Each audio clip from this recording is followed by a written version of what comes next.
नमस्कार मित्रांनो, mechanical auto या यूट्यूब चॅनलमध्ये आपलं सहर्ष स्वागत आहे.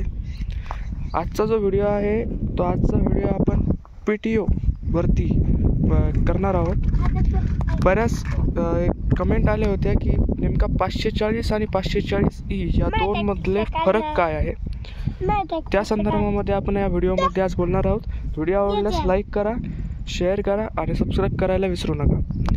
तर हा जो PTO जो शाफ्ट आहे ह्या 540 आणि 540E म्हणजे इकॉनॉमी, 540 इकॉनॉमी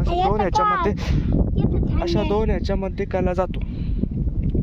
ह्याच्यामध्ये ज्यावेळेस आपण हा PTO 540 वरती टाकतो म्हणजेच एका मिनिटामध्ये आपले 540 रिव्होल्यूशन जे आहेत, चक्कर जे आहेत ते पूर्ण होतात. ह्या PTOचे 540 एका मिनिटामध्ये चक्कर पूर्ण होतात. ते पण रेटेड RPMला. त्याच्यासाठी जो रेस द्यावा लागतो तो थोड्याशा प्रमाणात रेस द्यावा लागतो.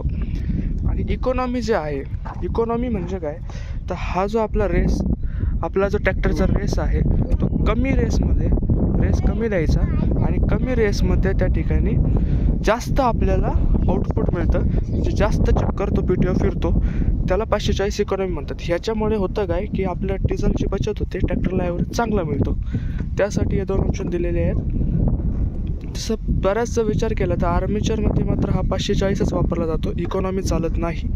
आणि काही स्प्रेइंग मशीनसाठी देखील इकॉनॉमी चालत नाही. पण रोटावेटरसाठी इकॉनॉमी हा बेस्ट ऑप्शन आहे, कारण ह्याच्यामुळे आपल्याला कमी डिझेल लागते आणि आपलं कामही जलद होतं. तर व्हिडिओ कसा वाटला कमेंटमध्ये नक्की सांगा. अजून तुमचे काही डाऊट असतील तेही सांगा. धन्यवाद.